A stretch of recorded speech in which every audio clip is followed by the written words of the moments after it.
Structure de game design épisode 2. Pour cet épisode, on va parler de structure de jeu en coopération. Par définition, un jeu en coopération est un jeu qui va pousser en fait les joueurs à faire des actions ensemble pour obtenir une victoire commune.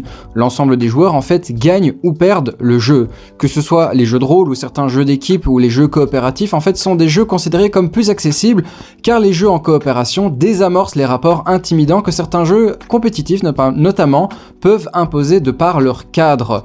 Les jeux en coopération en fait se divisent en deux catégories, ceux où la table joue contre un acteur extérieur comme une intelligence artificielle comme Mice and Mystics, ou ceux dont le jeu lui-même est le socle de la table. Et en fait il faudra résoudre la situation comme par exemple Mysterium. Quand on veut design un jeu coopératif, on doit notamment réfléchir en priorité à la constance du défi, c'est-à-dire que le jeu doit être jouable peu importe le nombre de participants. Un jeu à 4 ou à 6, c'est pas pareil, donc vous devez réfléchir à la constance de difficulté. C'est d'ailleurs pour ça que la plupart des jeux en coopération ont une structure interne où les joueurs ont un tour et le jeu également de son côté. Cela permet notamment au jeu d'être adapté selon le nombre de gens qui le jouent.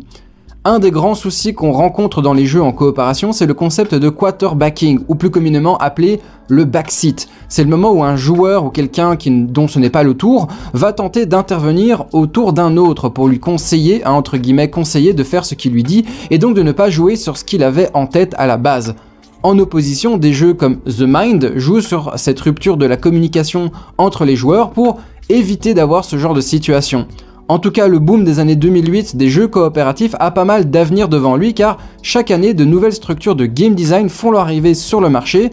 Donc si je peux vous conseiller quelques jeux pour tester cette structure très spécifique, je vous dirais Arkham Horror, Hanabi, The Mind, Mysterium, Pandemic, Unlock et surtout Spirit Island.